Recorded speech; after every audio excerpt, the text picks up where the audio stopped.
Welcome back, Shalligators. I am so not done talking about Kourtney and Travis's engagement. Why? Because I've got some juicy new information about why exactly Scott Disick is going crazy behind the scenes. And it's not just the typical man regret of like, I thought I'd be single forever. I love you. It's not that. It is something wicked and devious and something that makes me love Kourtney even more than we already did. Also, we're not just going to talk about Kourtney and Travis and Scott. I'm going to give you just a little bit of a pep talk on why you shouldn't give up on love, but with a big ol' asterisk on the side, because there's a caveat here. Okay, but before we get started, do you know what's coming, Shalligators? That's right. Evil Week. Evil Week, my favorite week, your favorite week of the year of our entire lives. A week where we do 7 videos in 7 days on the 7 deadly sins and what we can learn. And it's always funny when people come and click on my channel and they watch Evil Week and they're shocked that the videos are evil. It's not an ironically titled series, sweetheart. I'm going to be doing videos that teach you how to be bad, wicked, amoral, sociopathic, maybe even worse. And I really encourage you guys to go and watch past Evil Weeks here on YouTube. We did last year's Evil Week on Flaze.com, but unfortunately Flaze is shutting down. But good news for you, all of Evil Week will be here on YouTube this year. So if you have some suggestions for videos, again, on the 7 deadly sins, and before you suggest things, please also check out the playlist to see what we've already done, because one that comes up a lot is like how to be a slut. We've covered it, but we're going to talk about it probably again this year, because who doesn't want to talk about being a slut and how to pull that off and dialing down that ridiculous empathy that life keeps foisting on women? Oh, choose kindness. Honey, not here. Also, little lighter note, if you guys have a love question or some issues you want sorted out, some help from me one-on-one, head to my website, shallonlester.com, and click submit a question. So go ahead and head on over there. It's a great way for all of us to connect. Okay, let's talk Travis and Kourtney. So they got engaged. And of course, the media and everybody was saying the most predictable thing in the world, which was Scott Disick was ready to put a bullet in his head. He was just going absolutely berserk. And I was commenting on the last video that we did about them, like 6 signs you found your soulmate. Because, you know, we need to talk about the green flags, not just red flags. But one of you guys was like, I can't wait for him to like just melt down. And I'm like, oh, I'm picturing him like storming into their wedding, like his talentless hoodie, like half zipped, no shirt underneath, man boobs, drunk, sweating. I mean, like, I love you. I love this girl. You know how his voice gets really high? I don't know about you. I love her. You don't even know her. I know her. That's my girl. And then he like throws up on himself, slips in it, falls into the cake. It's going to be amazing. And behind the scenes, it'll be Kris Jenner like, go Scott, go try to get her back. A little birdie told me Kourtney has been playing these 2 dudes off against each other from the jump. She's apparently been telling Scott, I'm just like working out, like I'm just sowing my oats with Travis. Like I'm not even really that into him. It's you that I love. It's you that I want baby number 4 with. Oh yeah. Kourtney's been playing the baby card. And you know what? We can call that sinister, dishonest, petty, spiteful, vengeful. I call it magical. I love this. I fucking love this. Do guys not do this to us all the time? All the time. Babe, as soon as I graduate, then I can call you my girlfriend. I'm just still really messed up about my ex.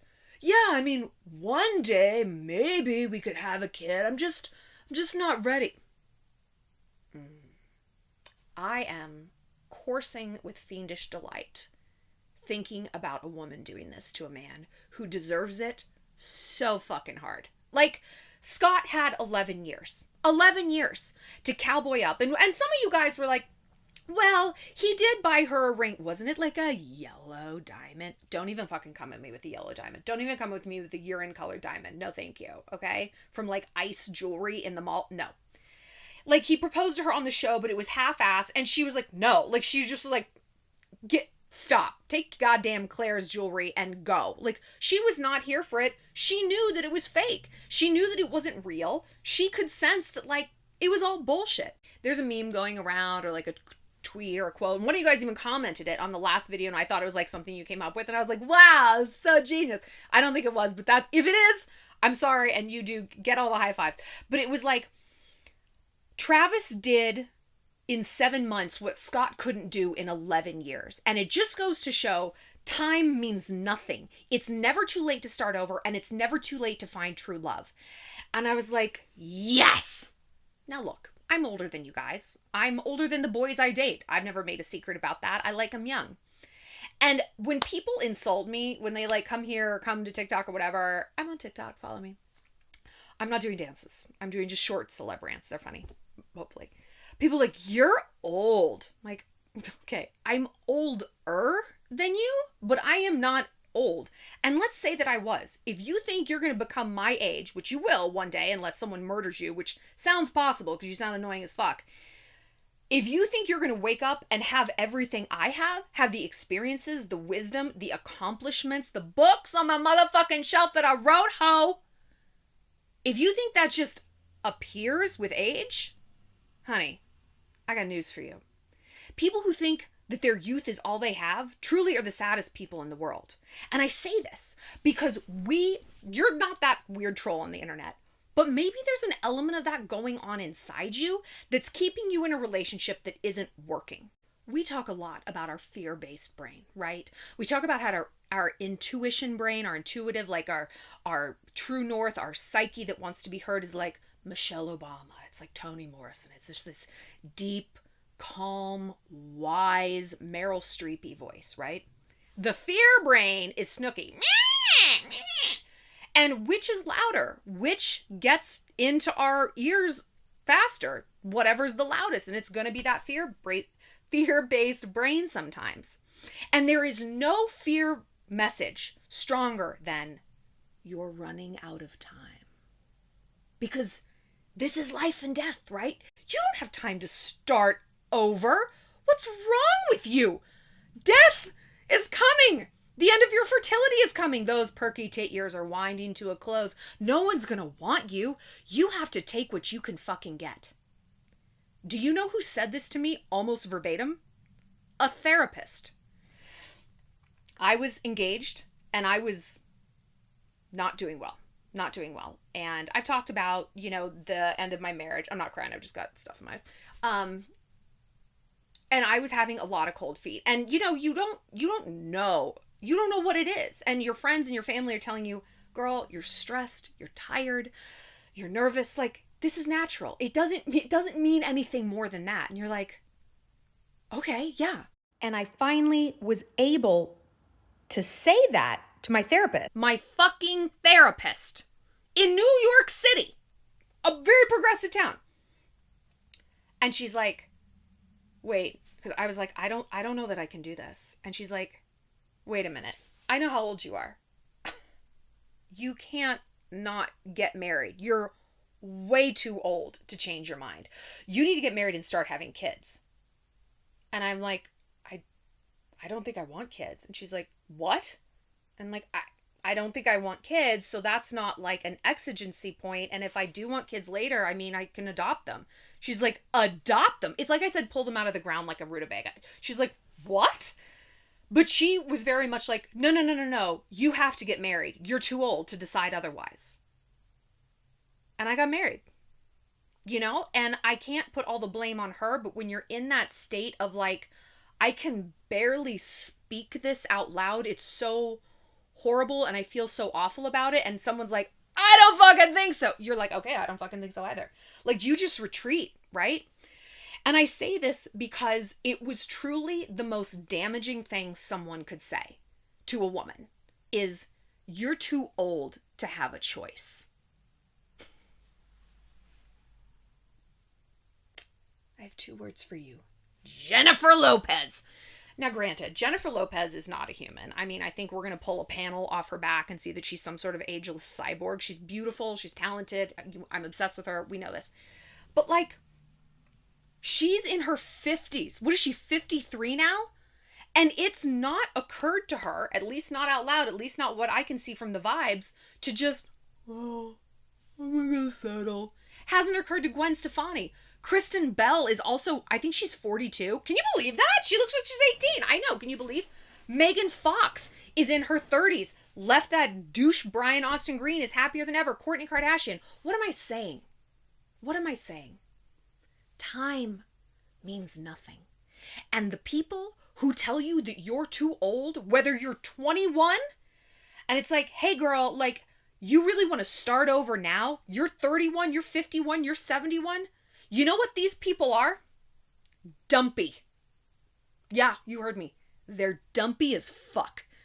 Look, I remember when I was in college and I was talking to my best friend Shelby, hi Goose, and I was talking about how afraid I was to get older. And I have always been afraid to get older. When I was 9, I didn't want to be 10. Like when I was 15, I didn't want to be 16. My family, who is all very beautiful, genteel Southern women, truly great beauties, each one of them in their own right, made it very clear that youth is currency. Beauty is currency. And when it's out, girl, it's out. It doesn't mean you have no more choices, but it's like you have more choices when you're rich than when you're poor, right? Think of it like that. And so I was telling my best friend Shelby, I was like basically afraid to be an adult. I'm like, they're just so like lame and uncool. Like adults just so lame. And she's like, half the people we know we're 18. Half the people we know are fucking lame. Lame adults were lame teens. I mean, it's not an age thing. It's a them thing. It's just a lame thing. And I was like,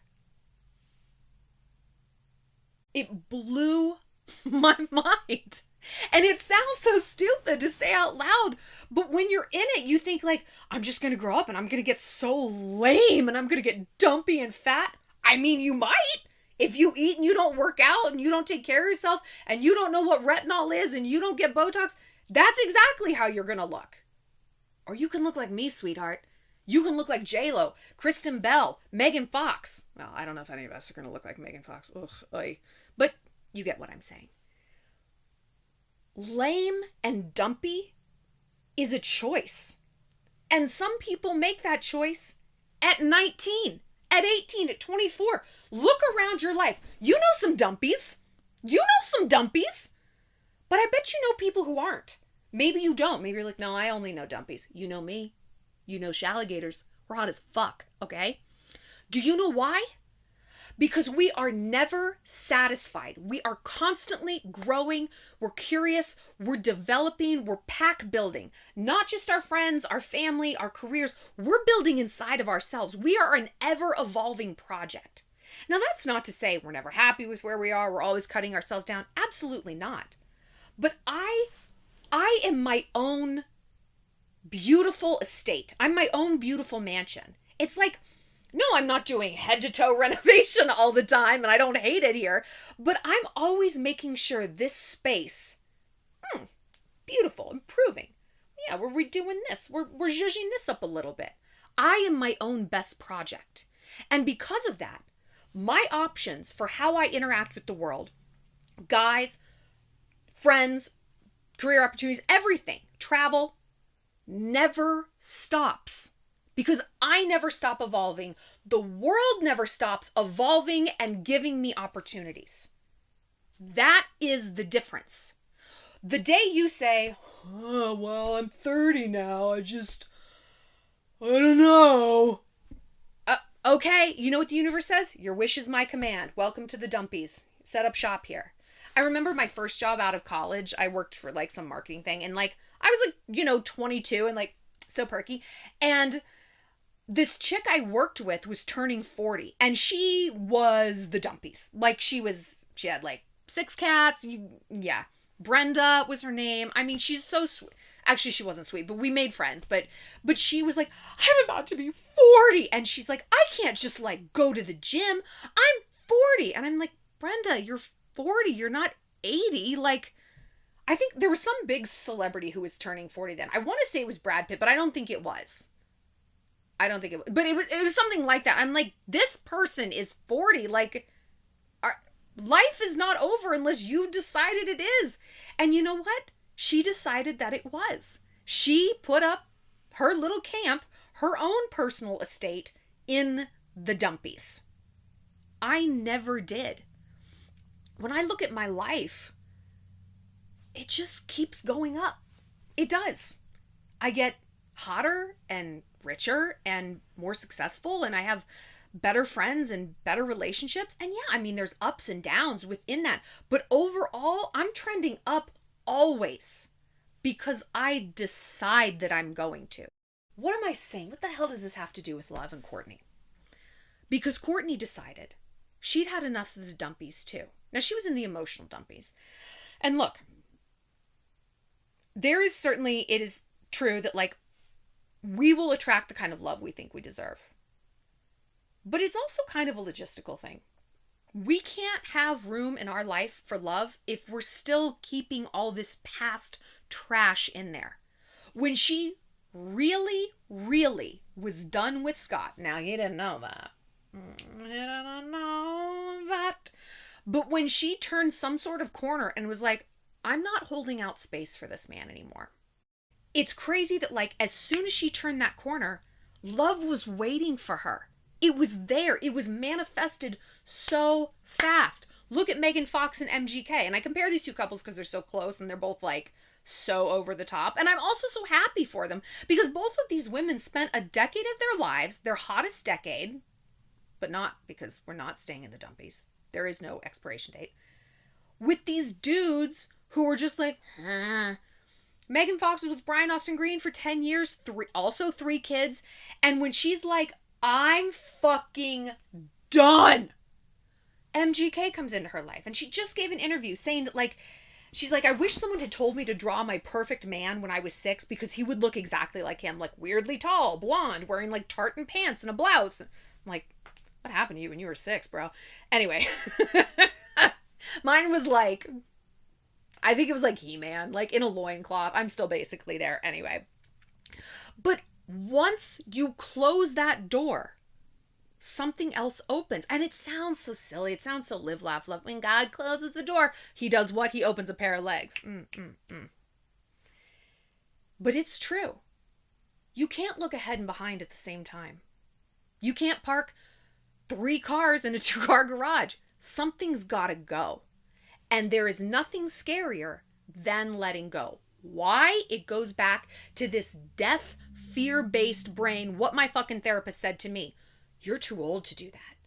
How could you ever think you can go out on a limb and take a chance and life is going to reward you for that? No. God is going to punish you for that. God is going to tell you you're never going to get love again because you spit in the face of this love that actually isn't love. It actually isn't working because you're here and because you're watching this video and because you're even thinking about this. But you know what? Fortune favors the bold. Life rewards leadership. And what is leadership? Leadership is risk in service of authenticity. If you look at, let's go back to celebrities. You look at any celebrity, they're like a leader. They're an opinion leader. They're an influencer, whatever. Because they have gone out on some sort of risky limb in service of their own authenticity. You think it was cool that all these rock stars and musicians were like sitting home when they were 13 playing the guitar when everyone else was invited to like the football games and the parties? No, that really wasn't cool. But it was authentic to them, so that's what they did. And now it's paid off. Theater dorks, Anne Hathaway, she's the worst theater dork, but she is. But like it pays off. People even like Kim Kardashian. You don't think she's had some risky situations where she's out on a limb? She's invented an entirely different kind of celebrity. And it's paid off because there was authenticity there. Life rewards that authenticity. And we think, well, of course it does in terms of career, you know, or even like making friends, being bold. No, baby girl. It's 360. It's 360. You can't tell yourself, I am truly authentic. I am truly the leader of my own life if I'm not doing it in every category. If I'm not moving with boldness and purpose throughout my life all the way around. We can focus just on our career because there's maybe less emotion there because we as women aren't taught you have to go out and be the CEO, the head of that company. Not as much as we're taught you got to find love. You're too old to call off this wedding. You need to start having babies. Huh, you don't want them? Who fucking asked you? That's what you're supposed to do. Right? So it's easy to be risky in that category that society maybe doesn't value that much. So if you crash and burn, hey girl, that's okay. You have a husband, right? Okay, phew, then you're good. But what happens if we pivot and we say, no, I want to be risky and authentic here.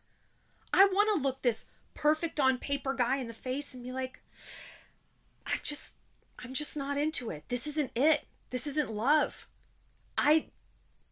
This isn't authentic.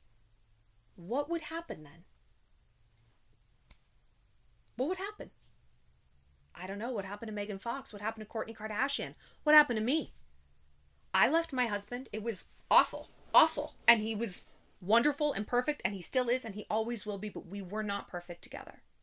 And it was not an authentic situation for me. And believe me, I still wake up in the night asking myself, why wasn't that authentic? Just couldn't be happy, huh? Nope. No.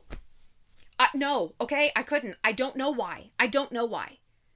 Maybe it's my deficiency, but look, I had to be authentic. I had to move towards authenticity.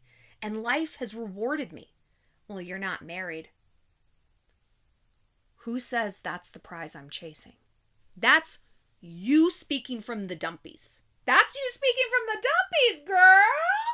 I don't live in the dumpies. So that's not how I define success in my life or happiness. Maybe you do. Hey, that's great. Fine. Don't put that on me. Don't put that on me. Don't put that on other women. Don't put it on yourself if it's not authentic. If it is, cool. If it's not, go back to the drawing board. What actually do I want? What is authentic to me? Is walking away from this perfect situation, or not perfect, but just this good enough, oh my God, I can't start over situation. Does that feel more authentic? Because when I was leaving my marriage and I've told you guys everything I was afraid of, financially, logistically, emotionally, socially, there was a ton of embarrassment associated with it. It all happened. It all came to pass. Everything I was afraid of happened. And yet I would wake up and I'd be like, I'm still here. And I'm waiting for this tidal wave of regret to hit. And it's not, because I'm moving authentically. And I kept a hold of that. And I kept moving forward to create a life that I love. Am I married? No.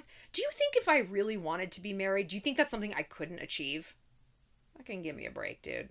Men are everywhere. Look out your window. You're probably going to see 5 or 6. Go pick one.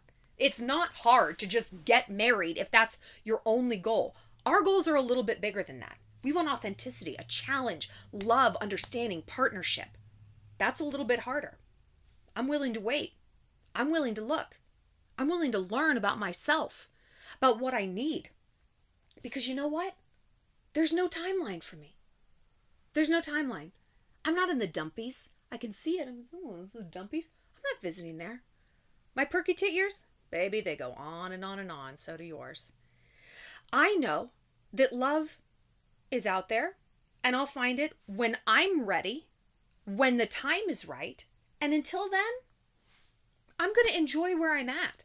I'm going to enjoy creating this channel for you guys. I'm going to enjoy my friends, my dog, my British crime dramas, alone starfishing in my bed, not having a guy touch me with his wiener or try to touch my remote control. It is fantastic.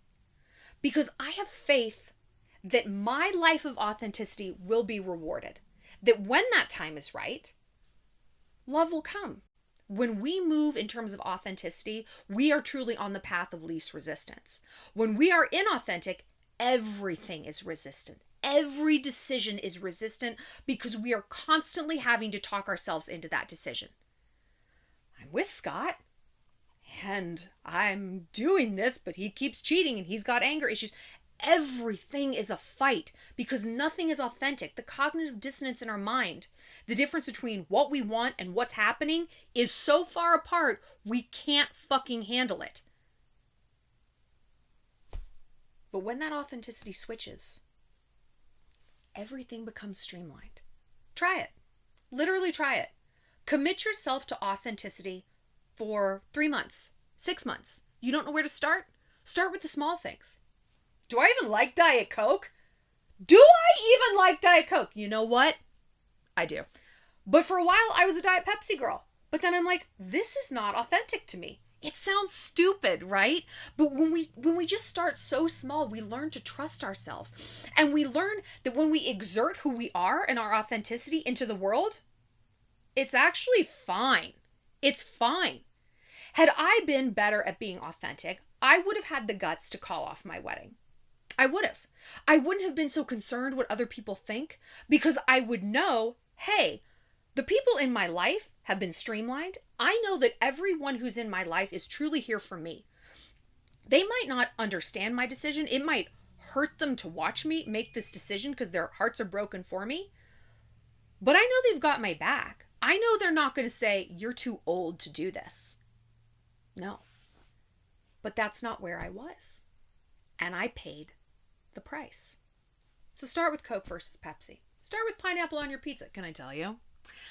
Pineapple, try just hear me out. Pineapple, jalapeno, pepperoni as a combo. You don't like pepperoni? Try chicken. Pineapple and jalapeno are gonna change your life. Don't fuck with Canadian bacon. You know I love Canada. I don't understand this bacon situation. I know y'all know what American bacon looks like. It is not Canadian. It's that flap. I don't fuck with it. I digress. Try small. Work your way up. You have all the time in the world. You really do. And if you feel like you don't, then it's even more important that you start on this authenticity path ASAP. But girl, you got time.